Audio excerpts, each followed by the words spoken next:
Hello, British people. Time to share some things that are not going to help with coronavirus. Whether you've got it, expect that you might get it, or even know somebody that's got it. Here are some things that won't help. I'll follow them up with some things that might make a difference. First of all, being a racist arsewipe. That's not going to help anyone. Being a racist arsewipe and going up to somebody, launching into a little xenophobic hissy fit because they maybe look like they're Nepalese. The guy that sold me this was Nepalese. Well, it's not gonna help with coronavirus. It might make you feel better. It might make the last days of your life, because for some of us, I'm sorry, that's what it's going to lead to. Might make you feel a bit relieved in those last days of your life if you can look at the Asian, the Nepalese person, the Chinese person, the person behind that surgical mask really should only be worn by medical professionals. But if you can look at them in the last days of your life, as you know that your lungs are filling up with fluid, you might feel a bit better if you can racially abuse somebody. But it's not going to do anything to the coronavirus. Sounds stupid, but I've just heard a brilliant doctor on a TED talk. Wash your hands. I mean, I'll even do the actions. If you want, you can wash them to the sound of God Save the Queen. Look, even if you're a Brexiter, even if you're a racist asswipe, help you, help the rest of us wash your hands. And although I don't really want to have to do this, if you haven't got a tissue handy that you can then bin, put that and sneeze into that. Okay, so that's going to help, right? Some other bits of advice.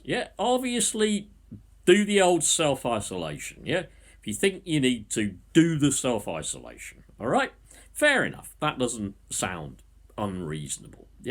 But for crying out loud, I guess even if you are self-isolating and you find it impossible to breathe or something, maybe while you've still got some breath to make that phone call, you might just dial 999, okay? So, try and do all that stuff. That's great advice. That's going to help everybody. Now, another one. Use your brain and understand that these diseases, these epidemics, also come about because of what humanity is doing to the natural environment, to the world around us.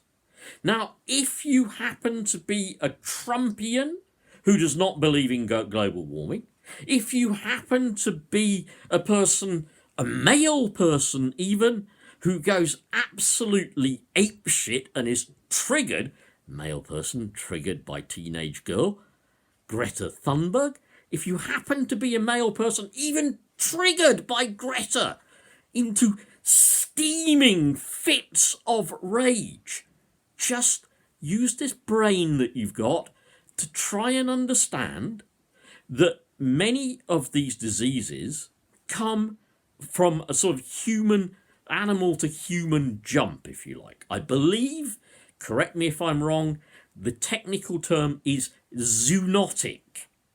Now, as we clear away more ground, as we burn down more rainforests, as we clear the last unexplored places on the earth, there's going to be more of these zoonotic jumps of diseases to human beings.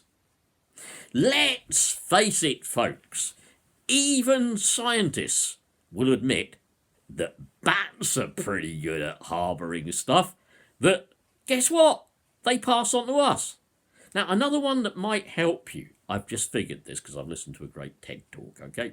I'll see if I can maybe put the link in the description, okay? Great TED talk. This apparently is an RNA thing, yeah? It's not about DNA, it's RNA, yeah? So, obviously, do what we can to contain it. The next thing that can help, that probably will help everybody in the future, let's build up global healthcare systems that are strong and resilient.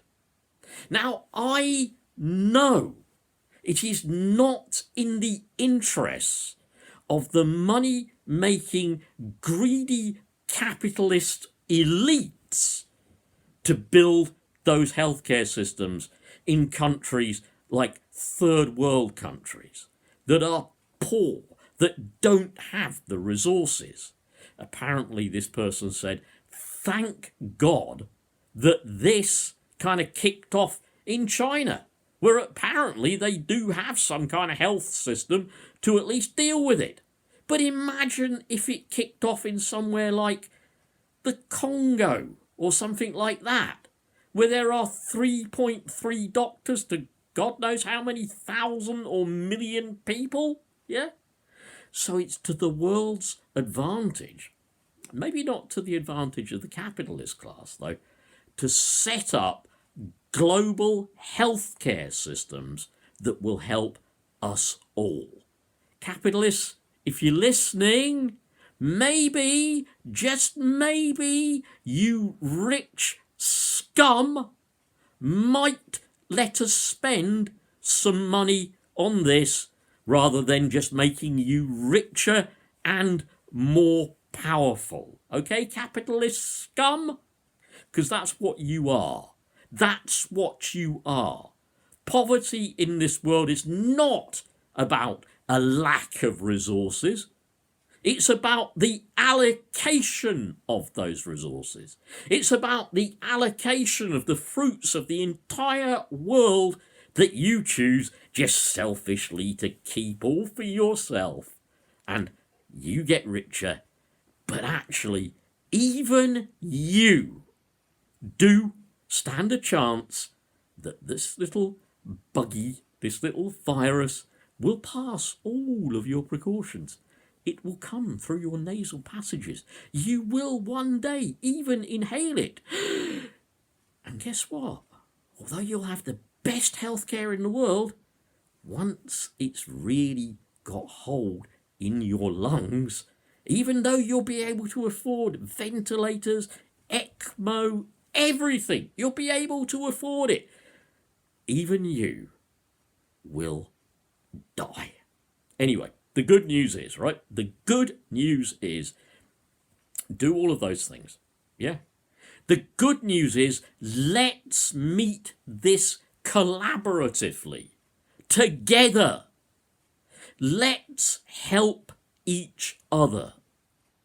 Let's share resources. Let's stop the selfish hoarding and stockpiling and all that. Let's stop that. Let's share resources and information. That's it, folks. I am going to be gone shortly. See if I can actually get this zip to undo, because it's one of those more sort of casual. Well, I'm going to talk about casual zip, but it's like I said. You may not be able to read it, but it actually says, don't sweat the small stuff. Work at this together. Show humanity at our best.